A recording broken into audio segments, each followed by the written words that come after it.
Ultamize. You know exactly who I'm talking about. There's someone in your life, maybe more than one person, if you're lucky, who has this quality that's hard to put into words, but completely unmistakable when you're in their presence. You feel good around them. You feel interesting around them. You leave conversations with them feeling somehow more energized than when you arrived. You find yourself looking forward to seeing them in a way that has nothing to do with what you're going to do or where you're going to go. Just the fact that they're going to be there is enough. What is it? What are they actually doing? Because here's what's fascinating. When you watch these people carefully, and I've spent a lot of time watching them, they're usually not the funniest person in the room. They're not always the most successful or the most attractive or the most interesting in any obvious external way. What they are is present, genuinely, completely, almost radically present. When you talk to them, you feel heard, really heard, not listened to in the polite, waiting for my turn, the way a lot of people listen. You're actually heard, like what you're saying is landing somewhere, like it matters. And that feeling of being genuinely heard is so rare in modern life that when you encounter it, it feels almost startling. Let me tell you what these people are actually doing because it's not really magic. It's not some innate personality trait you either have or you don't. It's a set of specific, learnable behaviors that anyone, including you, can develop. The first thing they do is they ask questions, real questions, not the polite social script questions, how are you, how's work, how are the kids, but questions that show they've actually been listening, questions that go one level deeper than the surface, questions that say, I noticed what you just said, and I'm genuinely curious about it. That's it. That's one of the most powerful social tools that exist, and almost nobody uses it consistently.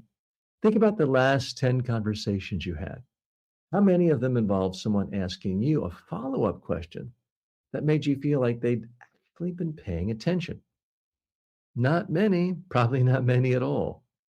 The second thing these people do is they let conversations breathe. They're not rushing to fill every sentence. They're not jumping in the moment you pause to take a breath. They're comfortable with a beat of quiet. And that comfort, that willingness to just sit with what's been said for a moment before responding, that communicates something very powerful. It communicates that they're thinking about what you just said, that it's worth thinking about, that you're worth thinking about. Most people are so uncomfortable with silence that they'll say almost anything to fill it. And what they usually fill it with is themselves, their own story, their own opinion, their own experience that your experience just reminded them of. And suddenly the conversation is shifted. Suddenly it's about them. And you're left with that slightly deflated feeling of someone who started to share something and didn't quite get to finish. The third thing, and this is the one that ties everything together, is that they make you feel like the conversation is about you, not in some phony, manipulative way, not in a fake, sycophantic, I'm your biggest fan way, just in the simple, genuine sense that their attention is oriented toward you. Their curiosity is directed at you. Their energy is in service of understanding you better. That's an extraordinarily rare quality, extremely rare, because the gravitational pull of most conversations is toward the self. It's natural, it's human. We're wired to see the world from our own perspective, to relate new information back to our own experience, to steer conversations toward territory where we feel comfortable and competent. These people resist that pull. They notice it happening and they redirect back to you, back to what you were saying, back to the thread of your thought that got interrupted. Now, here's what I want you to notice about everything I've just described. None of it's particularly complicated. None of it requires a special personality. None of it is the exclusive domain of naturally charismatic people who are somehow born knowing how to work a room. It's behavior, all of it. It's a set of habits, habits that can be observed, understood, practiced, and over time made automatic. The question isn't whether you're naturally this kind of person.